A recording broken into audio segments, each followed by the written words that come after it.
August 2018, the state of Kerala in India was battered by the worst flood in a century, costing around $2 billion in damage to infrastructure and the economy.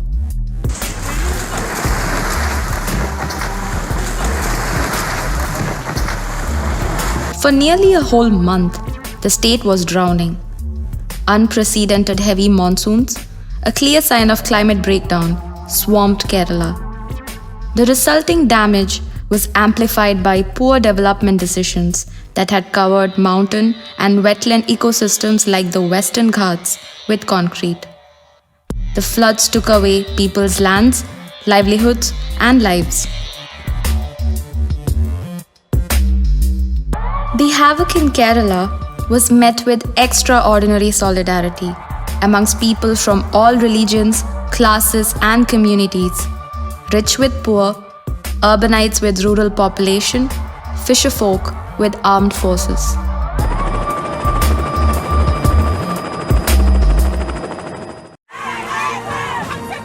Activists of Global South have long rejected the dominant conservative view of women of their region, primarily as victims of colonization, conflicts, and climate change. Undocumented and often forgotten, our region is rich with the individual and collective stories of women who have been at the forefront of defining adaptation and resilience before they were a service offered by the global north. The world is not without the strength and capacities of these women. They are at the forefront of many of the present fights against large-scale dams, deforestation, monocropping, oil and gas development, mining and polluting industries, all of which contribute to climate breakdown.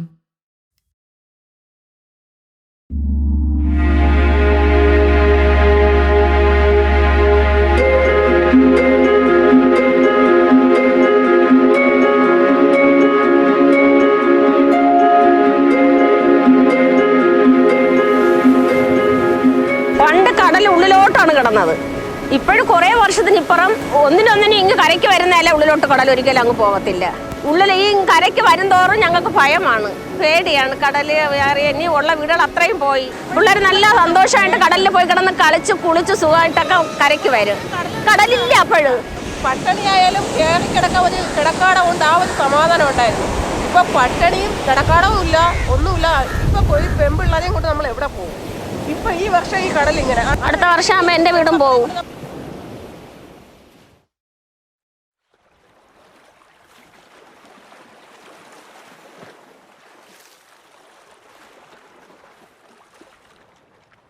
പണ്ടെന്ന് പറഞ്ഞാലുണ്ട്, ചെറിയ വീടാണെങ്കിലും വീടായിരുന്നു. അപ്പോൾ നമുക്ക് പിന്നെ രാത്രി കാലങ്ങളിൽ പകലാണെങ്കിലും ചൂട് നമുക്ക് കൂടുതലായിട്ട് അനുഭവപ്പെടുകയില്ല. ഇന്ന് ഈ കാലഘട്ടത്തിൽ അന്തരീക്ഷം മറിഞ്ഞ വാർത്ത കെട്ടിടങ്ങൾ, പിന്നെ അതുപോലെ ഷീറ്റ് ഉള്ള വീട് ആണ് ഇപ്പോൾ വെക്കുന്നത്. അപ്പോൾ അവരുടേതായ രീതിയിൽ അനുസരിച്ചുള്ള വീടുകളാണ് വെക്കണമെങ്കിലും ചൂട് കൂടുതൽ അനുഭവപ്പെടുന്നത്. വലിയ പായുണ്ട്, ഉണക്കപ്പായെന്നും പറഞ്ഞ് വലിയ പായുണ്ട്. അത് നമ്മളിങ്ങനെ രാത്രിക്ക് ഫാനൊന്നുമില്ല, വീടുകളിൽ കറണ്ടേ ഇല്ല. ഞാൻ പ്രീ ഡിഗ്രിക്ക് പഠിക്കുമ്പോഴാണ് എൻ്റെ വീട്ടിൽ കറണ്ട് കിട്ടുന്നത്. അപ്പോൾ ഞങ്ങൾ അതിനു മുമ്പ് ഞങ്ങൾ വേനൽക്കാലത്തെന്ന് വെച്ചാൽ 8-8:30 മണിയാകുമ്പോൾ ഭക്ഷണം കഴിച്ച് കഴിഞ്ഞ് ഉണക്കപ്പായിട്ട് ഉറക്കം വരുന്നവരെ ഒരു 10-12 മണി വരെ മുറ്റത്ത് ഉണക്കപ്പായിട്ട് കിടക്കും. അപ്പോഴേക്കും നമ്മൾ നല്ല ഐസ് പോലെ തണുക്കും. ഈ ചെറിയ കാറ്റും മണ്ണിൽ കിടക്കണതിൻ്റെ ആ ഒരു സുഖം പായിൽ നിന്ന് നമുക്ക് തണുപ്പ് കിട്ടും. പണ്ട് എൻ്റെയൊക്കെ ചെറുപ്പത്തിലെന്ന് വെച്ചാൽ നമ്മൾ മുറ്റങ്ങളൊന്നും ടൈലിടുന്ന പ്രശ്നമേ ഇല്ല. എല്ലാ മുറ്റത്തും വെള്ളം സംഭരിക്കപ്പെടുന്നുണ്ട്. പിന്നെ ഈ മഴ പെയ്യുമ്പോൾ സീസണായിട്ട് തന്നെ നമുക്ക് ജൂണിൽ മഴ കിട്ടുമെന്ന് പറഞ്ഞാൽ ജൂണിൽ തന്നെ മഴ വരുമായിരുന്നു. ഇപ്പം ആ മഴ ഇപ്പോൾ വരുന്നില്ല. മഴ ഉണ്ടായെന്നാൽ ആവശ്യത്തിനുള്ള വെള്ളമെല്ലാം ഒഴുകി പോകാനുള്ള സംവിധാനങ്ങൾ, തോടുകളുണ്ടായിരുന്നു, കുളങ്ങളുണ്ടായിരുന്നു. ഇന്നിപ്പോൾ അതെല്ലാം നികത്തി ഫ്ലാറ്റ് പണിത് വെച്ചിരിക്കും. എൻ്റെ വീട്ടിലൊരു കുളമുണ്ട്, പക്ഷെ അതിന് അതിന് വേസ്റ്റ് ഒക്കെ ഇട്ടെന്നൊന്നും നയിക്കുന്ന പോലെ അത് വെള്ളമൊന്നുമില്ല അങ്ങനെ. അഥവാ ഇപ്പോൾ വെള്ളം പ്രളയത്തിനാണെങ്കിലും വെള്ളം പൊങ്ങിയപ്പോൾ പ്ലാസ്റ്റിക് എല്ലാം കൂടി പുറത്ത് വന്ന് അത് കഴിഞ്ഞ് പിന്നെ ഞങ്ങളതെല്ലാം കൂടി എടുത്ത് കുളത്തിലോട്ട് ഇട്ട്. അങ്ങനെ ഭയങ്കര ബുദ്ധിമുട്ടായിരുന്നു. കുളത്തിലെ വെള്ളമാണ് പണ്ടുള്ളവർ കുടിച്ചോണ്ടിരുന്നത്. ഇപ്പോൾ കുളത്തിൽ വെള്ളമില്ല, അഥവാ ഉണ്ടെങ്കിൽ തന്നെ കൊതുകും കൂത്താടിയും കൊണ്ട് നിറഞ്ഞു കിടക്കുകയാണ്. ആ സമയത്ത് ഉച്ചക്ക് ആഹാരമൊന്നുമില്ല. അന്ന് അരിക്ക് ഈ പറഞ്ഞ പോലെ അരി കിട്ടാനില്ല. അരിക്ക് ഭയങ്കര വിലയാണ്. 1 കിലോ അരിക്ക് 60 രൂപ 70 രൂപ. അന്ന് ജോലിയും കൂലിയും ഒന്നും ഇല്ല. ചെയ്യുന്ന ജോലിക്ക് കൂലിയില്ല. എൻ്റെ അച്ഛൻ്റെ നാട്ടിൽ ഞാൻ പറഞ്ഞില്ലേ കണ്ണാടില്ലാണ്. ഞങ്ങൾ അവിടെ പോയി അച്ഛൻ വള്ളത്തേൽ ഇവിടുന്ന് ആളുകളെയൊക്കെ കൊണ്ടുപോയിട്ട് അവർ കൊയ്ത് കഴിയുമ്പോൾ ഈ ബാക്കി വരുന്ന നെല്ല് ഞങ്ങളിങ്ങനെ പെറുക്കും. എൻ്റെ ഒരു 10-11 വയസ്സിലൊക്കെ ഞാൻ അവിടെ പോയി നെല്ല് പെറുക്കാൻ പോയിട്ടുണ്ട്.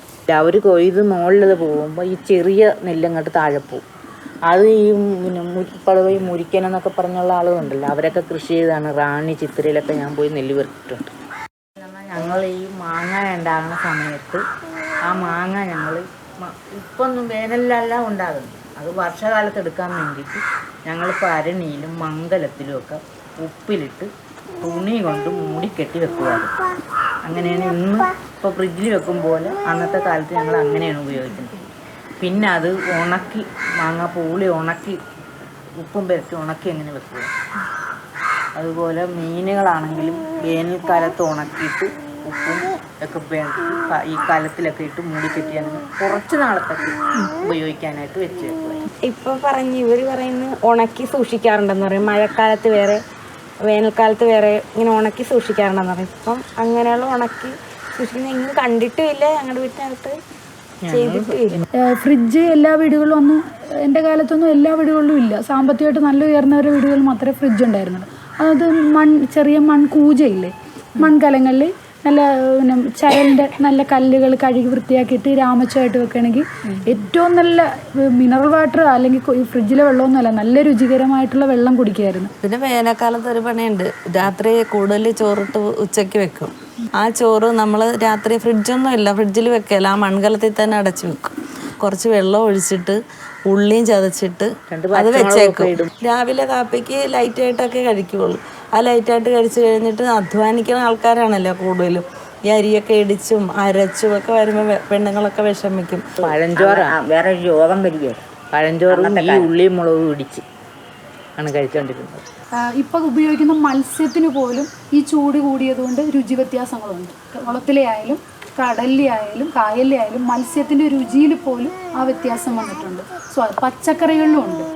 ഇപ്പം ഈ മത്സ്യത്തിൻ്റെ കാര്യം തന്നെയാണ് പറയുന്നതെങ്കിലും ഇപ്പം നമ്മൾ മത്സ്യം മുറിച്ച് കഴിഞ്ഞാൽ അതിനകത്ത് പ്ലാസ്റ്റിക്കുള്ള മത്സ്യം വരെ ഉണ്ട്. ഇപ്പോൾ എൻ്റെ കുഞ്ഞിന് കൊടുക്കുമ്പോൾ എനിക്ക് ഉള്ളിൽ മനസ്സിലറിയാം ഇതിൽ കുറേയെങ്കിലും വിഷം ഉണ്ടെന്ന് അറിയാം. എൻ്റെ ഒരു ഇത് വെച്ചാകുമ്പോൾ ഞാൻ കോളേജിൽ പോകുന്നു, വീട്ടിൽ വരുന്നു, TV കാണുന്നു, ഫോണിൽ കളിക്കുന്നു, പിറ്റേ ദിവസം അതുപോലെ തന്നെ. അല്ലാതെ ഒരിടത്ത് നമ്മൾ സമൂഹമായിട്ടൊരു ബന്ധത്തിൽ പോകുന്നില്ല.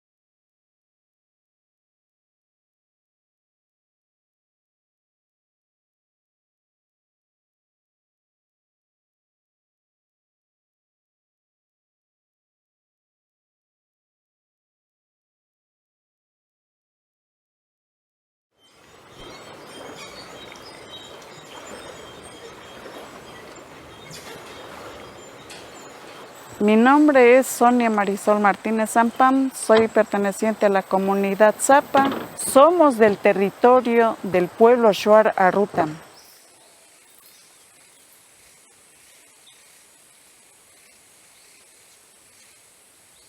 En este espacio, nuestro territorio está en proceso de estudios, pero a pasar del tiempo va a haber bastante enfermedades uno tras otro a raíz de la contaminación del agua. Aquí en la comunidad Zapa, la mujer es la que se encarga en la chacra a velar por el sembrío, que esté bien, en buen estado y traer ese producto para la alimentación del hogar. Por eso el cambio de clima nos afecta netamente a las mujeres.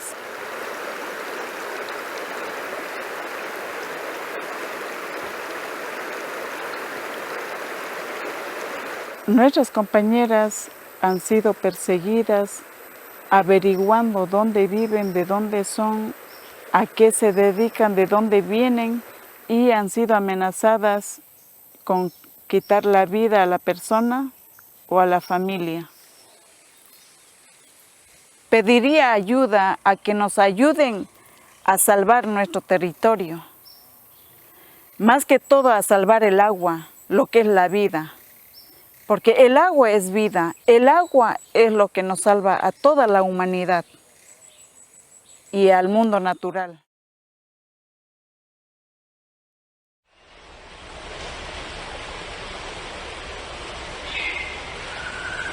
Mi nombre es Alexandra Narváez, soy de aquí de la comunidad Aicofan de Sinagüe.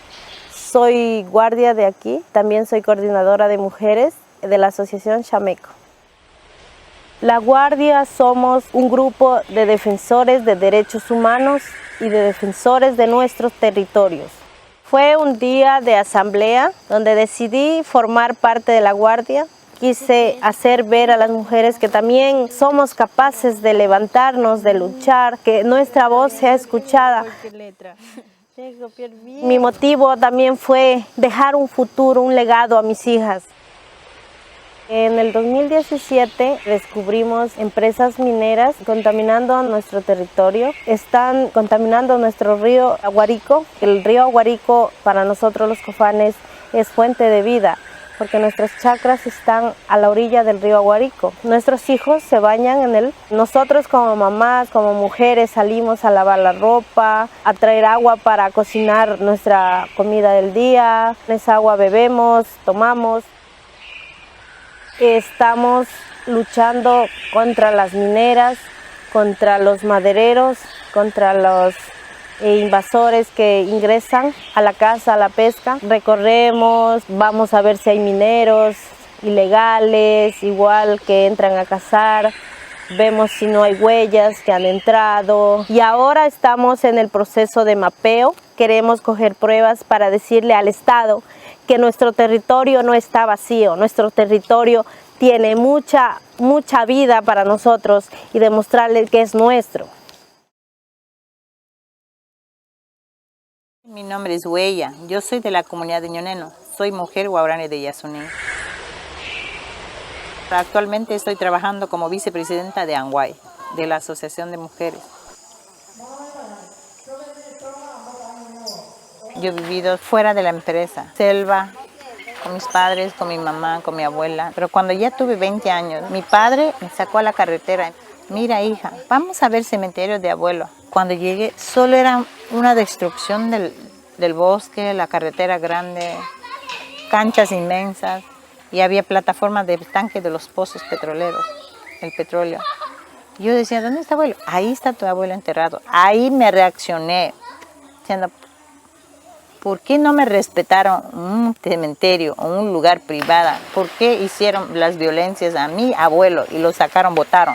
Desde ahí yo empecé a defender y reclamar con mi derecho, pero no sabía leyes de Ecuador, nada absolutamente. Solo mi abuela me enseñaba, mira, este es tu territorio, esa es tu casa. Todo el territorio guaraní estamos preocupados porque el gobierno nacional quiere sacar el petróleo del 43. Hermanos tarmenani viven ahí, pero si sacan el petróleo o hacen más ruido de maquinarias, ellos se van a mover. Ellos pueden atacar, matar a nosotros o matar a otra familia. Es muy preocupante. Ellos son únicos que cuidan, que comparten, que viven dentro del Yasuní.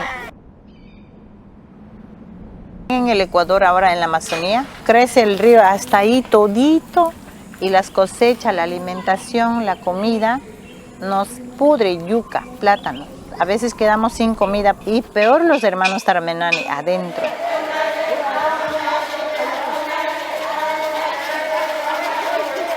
El gobierno me ha perseguido, quería que cerrar las bocas para yo callarse, pero yo como sigo todavía viva, a favor de mi pueblo me fui.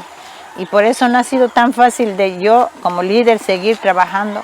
Hicieron una denuncia, me hicieron una investigación donde yo viva, pero los hombres sabios y mujeres, ellos me ayudaron para que yo pueda seguir hablando.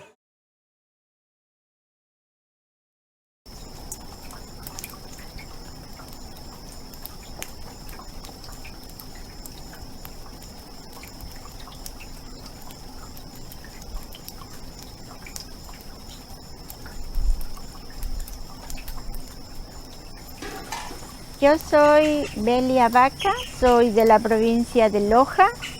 He vivido en la provincia del Oro y ahora en la Amazonía ya unos 30 años. Tenemos bosque primario, hay secundario, hay chacras, hay huertas. Aunque vivamos en una zona contaminada, hay ciertos espacios donde se trabaja en la agroecología y la permacultura. Son formas de salir, de sanar, de estar mejor. La agroecología es como parecerse a la naturaleza. Cuando usted va a un espacio natural, encuentra árboles grandes, pequeños, muy pequeñitos, rastreros. Es la diversidad. De mi propia finca yo puedo coger chontadura, bananos, papayas, piñas, guavas, zapotes, reemplazar el arroz, que es la yuca, el verde. Tengo las gallinas, tengo los huevos, también podemos pescar en el río. Hay pimientos, cebollas, ajos, el cimarrón o culantrillo. Tenemos plantas medicinales diferentes, la mayoría tengo. Nosotros podemos aportar a la naturaleza y al mundo con nuestra forma de cultivar, de conservar, de mantener el suelo limpio, de no matar a la tierra, al agua, a todo.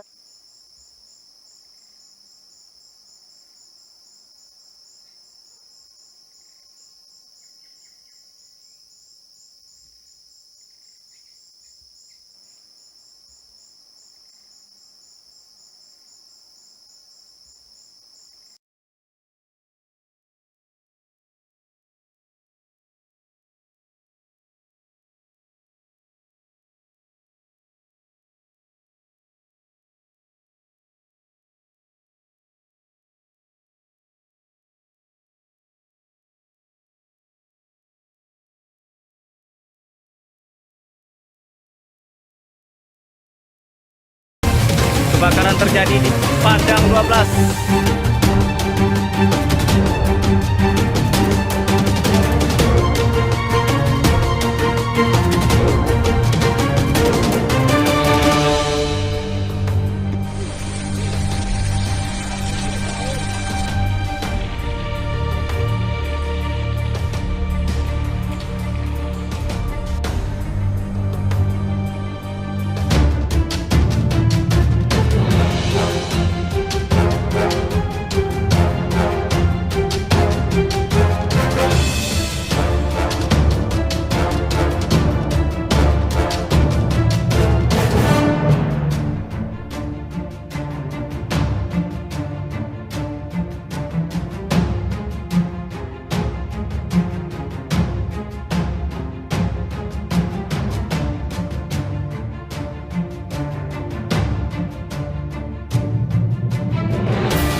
Kenapa sih bisa terjadi kabut asap di Kalimantan Tengah? Yang kita lihat di Kalimantan Tengah ini menjadi salah satu wilayah yang banyak perkebunan sawitnya.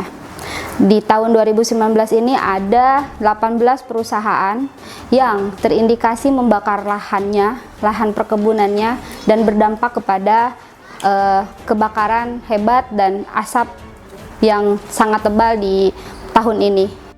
Selain ada sawit, di Kalimantan Tengah juga banyak pertambangan batu bara dan juga tentunya mereka menyumbang emisi, menyumbang kerusakan lingkungan hidup, menyumbang kerusakan sumber daya alam yang dimana sumber daya alam tersebut dikelola oleh perempuan.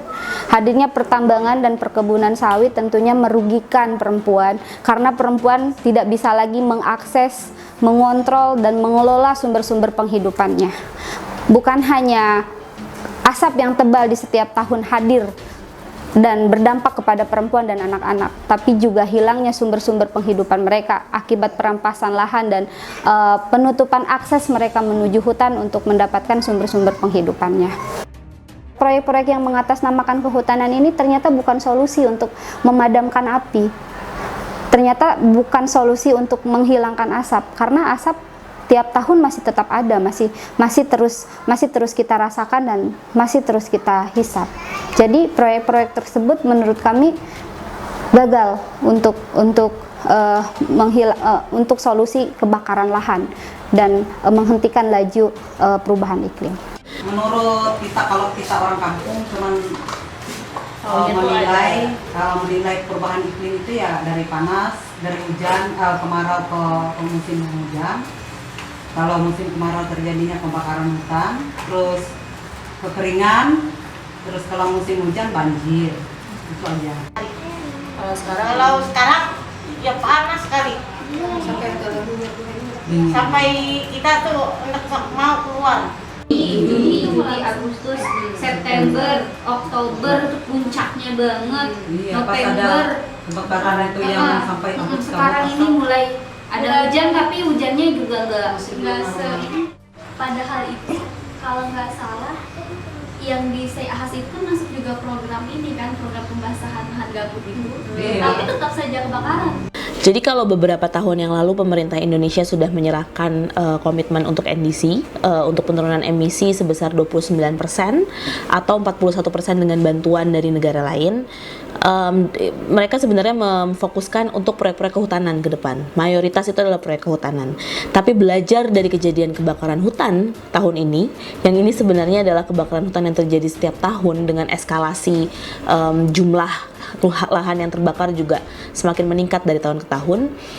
Misalnya tahun ini jumlah lahan yang terbakar itu hampir 900.000 hektar, dan yang terbesar itu ada di Kalimantan Tengah.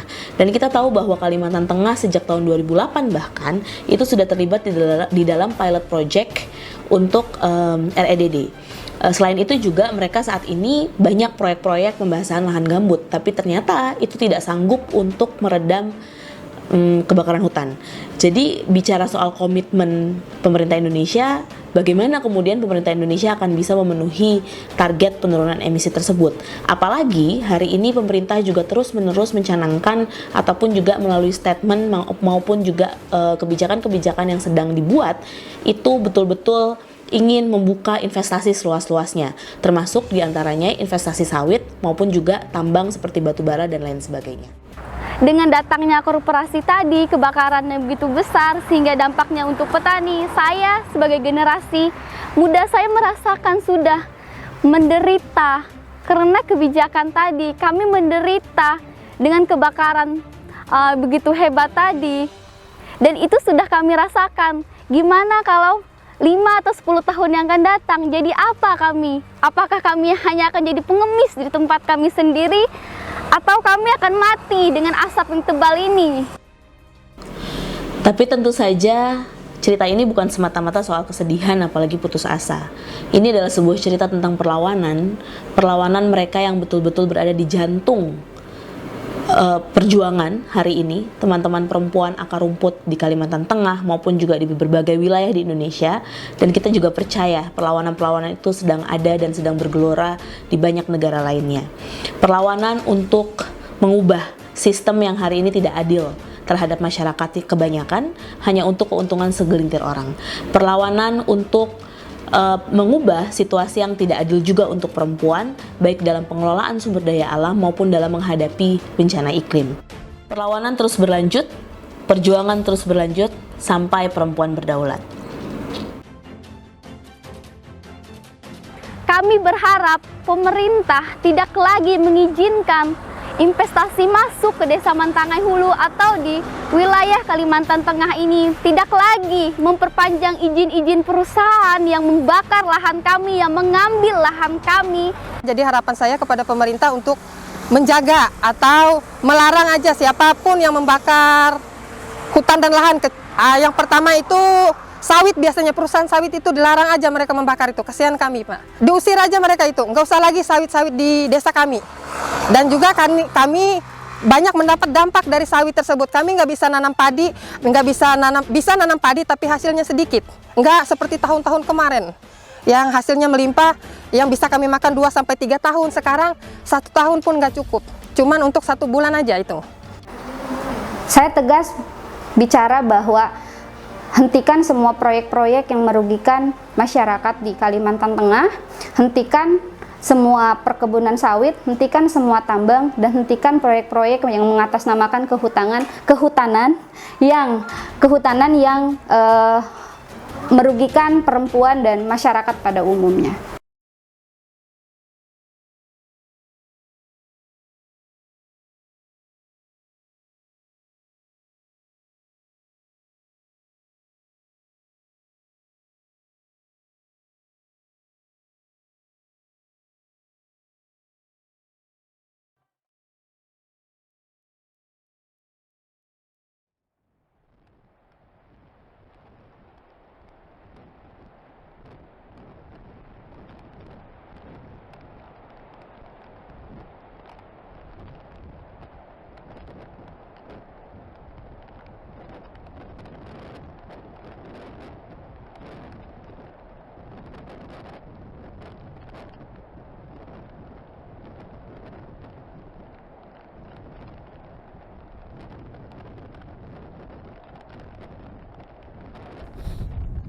Kita sangkai sangat cuma kita umbiling cuma katum bambi kakuntan tola. Sangkai wili batol nung torobo. Nah, kita katu wemula. Tumbi kana katumba. Sangkai wili kontu. Ruwa tol nung nang aki tumbi kana katumba. Sa vangina ta kilo mali bala na iso ni katumba. Kim tumbi wili lo mala ndre kim so tap. Nang na mikin mikin. Nang kina. Wala kam do itu.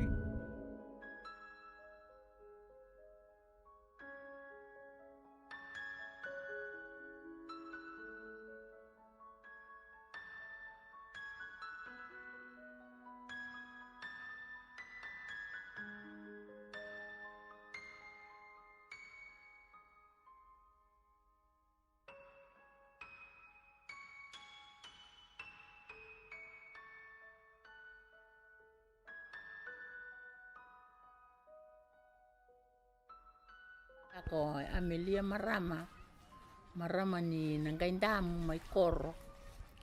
Ya, ayaw sayang baki walo sanga bulu ka ba. Sa kero tu daki, sempat di papa yaw mai. Papa yaw mai kero eta talementa chikini wanwaya, kero may domba empale talikina. Au sa kai sa nong sangane, sa wala ko ngani, siya nga sigara no nalako. Daru nalako bata. Saya lihat kakek que me deu marruikina abu pale isulu kakek saya. Au sapa bini pindah takang akalo no tangan. Nistoli tuwa biki mai membula.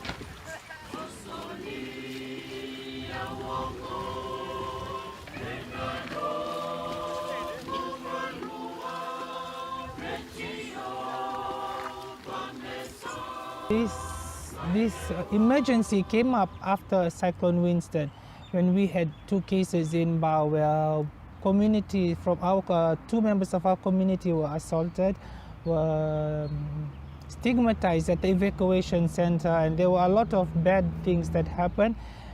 And that was something that really got us into thinking that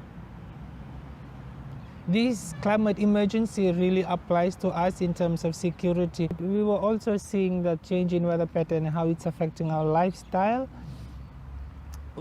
Because for some of us, we are situated near to the coast, some of us are staying towards the mountain. And you know, the change in weather pattern, everyone could speak for that. But with regarding us in the community, I think when it comes to emergency situations such as that, like tropical cyclone, whatever natural disasters, we are the ones that are very vulnerable in terms of mobilizing, in terms of accessing services. Fiji is doing our job. We are doing our part. We've done so much in terms of climate resilience, the word resilience, and climate preparation. We are doing so much, but it's the work of other global, especially global north. They have a big role to play, and they have a big question to answer in terms of global climate change emergency and advocacy. They really need to change their attitude, their mindset, because when we go into their countries, we see this. We see pollution, we see stale air and all of this, and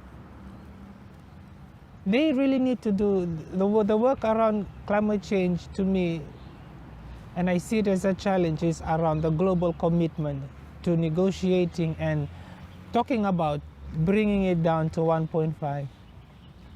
It was because of their gender that they were stigmatized, that they were treated like that they were told that they were supposed to do this and use this instead of this, and treated in a manner that was unhuman in a situation where it's, people are fighting for their survival in an emergency situation. In terms of our gender, with regards to climate change, something that is clear to us now, that we cannot access the normal available services that they put up during emergency situations such as tropical cyclone. For example, using the provided evacuation center. Since we are not comfortable in those evacuation centers, we plan to erect our own evacuation center. So these are some of the steps that we are taking to address gender in terms of climate change and all of this.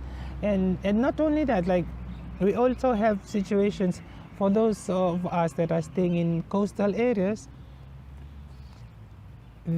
The person itself, whether it's an LGBT, with the family, are affected as a whole because of the rising sea level and the loss of livelihood and all of this. And they have a role to play.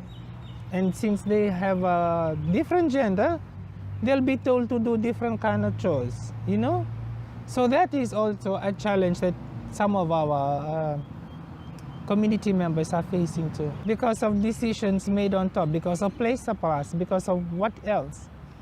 It's people in power that needs to change their mindset. I see women's movement as the main pathway for us to really amplify our voice, and they are doing that, and they've provided the space and everything for us to be able to be in those spaces and represent our own issues.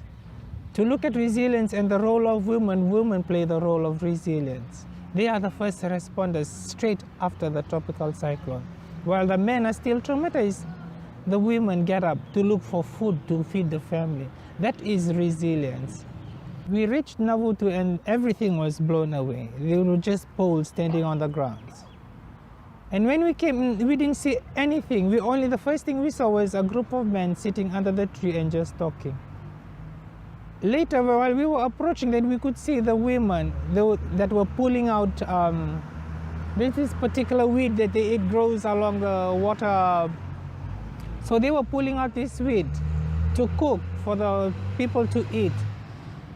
And in that particular situation, in that particular time where there was no food, they were the ones that were concerned about feeding the kids. The men were seated, traumatized, and just can't get over the fact of what has just happened. Once we are represented in these kind of spaces, then we can be able to voice our opinion and agree with everyone, then put it in paper. Maybe when we are provided the spaces, then we can be able to speak our own stories instead of others speaking the stories for us.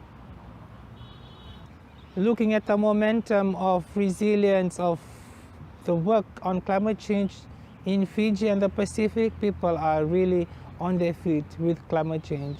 But what about the world? What about global north? What about people in power sitting down in the air condition while we're standing in the sun holding up placards? Those people need to do something. Here with us, we work to what our LGBT community in the West is going through, what they face, especially with over here. There's plenty that works on the street, as street workers, what they face on the streets and what they go through every day and every night of their lives. There's 4 of us in the LGBT community, which includes Agu, who are also part of Red Cross Lotoka. We deal with these issues. We travel to them, we ask them what's happening in here. So we go and look for help from the Fiji Red Cross, what they can do. So when they travel down, we take the big ones, those big ones sitting up there, to the VO, and we help them with whatever that we can get them, like plant mangroves and relocate their homes. Man, I have a lot of frustrations. Is trying to get to them, but then I have no source of help from the other people that I work with. I can't do it on my own. Me and my fellow friends, we have to go and look for help, and it's really frustrating when we try to organize things and people just never come together and help. With women, it's a lot easier working with women than working with men. I find it easier to work with women than work with real men, because they see us for who we are. Our community is marginalized all the time. They saying that we are sinners, that we are doing this that is opposite of the Bible.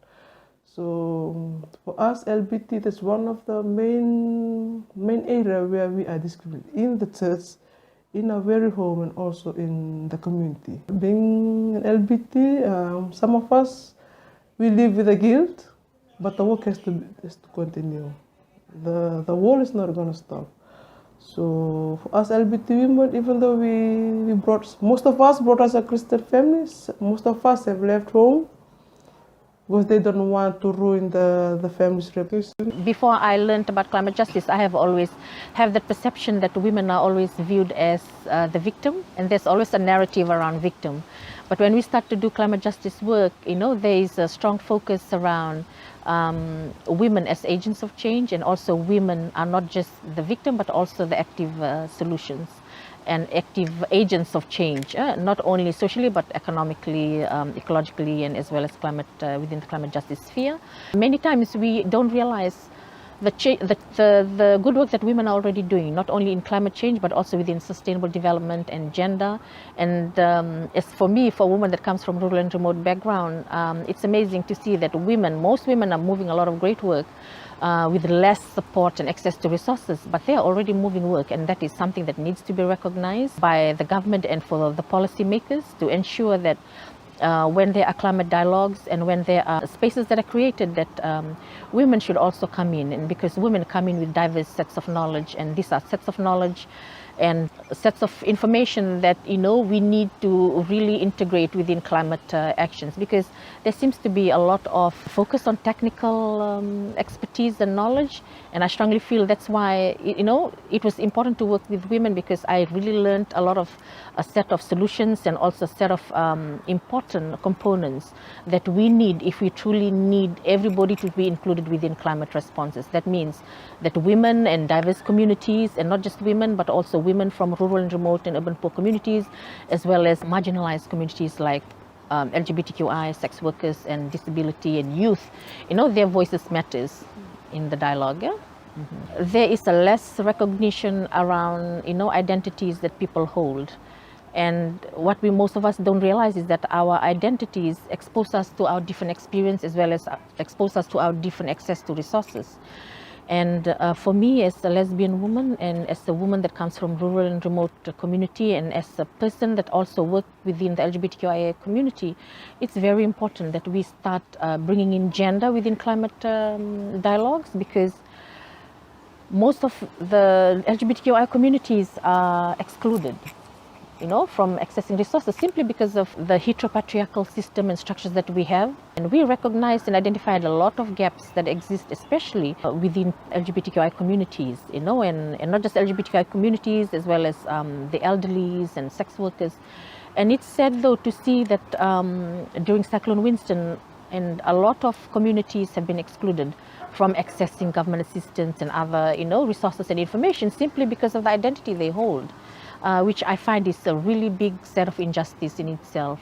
And again, it comes to the existing systems that we have, and because it's designed for a particular group of people, and it's designed for traditional family structure, and most of these people who are already, living as outsiders, who are already marginalized, and then they have to recover from their own cost. To our government leaders, that if they truly believe in leaving no one behind, and if they truly are focused towards achieving the 2030 SDG goals, then we really need to ensure that we have inclusive policies that represents and include the voices of everyone.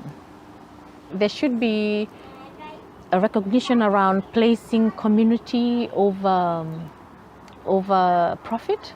And I think that has been one of the struggle that we have, and we don't realize, especially with the government making a lot of development decisions where there are no consideration around community livelihood. There is a lot of focus around the country and the economy making profits, and they are not realizing how much it's costing and costing community livelihood. For example, if you see from here Singatoka, where there are hotels and all these big development processes that are happening, it's quite sad though to see that most of these communities, especially women who are at the forefront of who are the heartbeats of the home, who are trying to sustain livelihood every day, they are having to walk for miles, and they are now being blocked and limited from accessing the community, like the commons, which is supposed to be accessed by everyone. And that's unfortunate, because sometimes the government is not really realizing the impacts of their actions when they do development processes. Women come with many diverse skills and knowledge, and there has to be less focus on technical knowledge. That a lot of knowledge that women holds, it's not just women, but also indigenous knowledge, traditional knowledge, feminist knowledge, knowledge that comes from the grassroots communities. These are knowledge and information that communities can respond to easily. And it uses a lot of bottom-up approach compared to some of the top-bottom approach that is now being mostly enforced by a lot of countries that communities cannot respond to. So I feel that that is also another area that women are trying to champion and push, that there should be recognition around multi-models of knowledge, and also especially centering information and the role of women within climate actions. We are trying to ensure that there is the availability of disaggregated data, in terms of the different impacts of climate change to men and women, and also diverse communities. It's also important that different countries recognizes the Gender Action Plan and ensure that they are not only implemented but also monitored, and ensuring that all the objectives within the Gender Action Plans are achieved. I think one of the biggest frustration is around LGBTQI communities. The fact that we have long been excluded from decision-making spaces. That's one of my biggest set of frustration, because many people don't understand that, because of the identity that we hold, has already put us on the brink of marginalization. It affects the way we access resources, and the discrimination and the abuse that we go through. And many people don't realize that climate change in itself is also another added dimension to our struggle.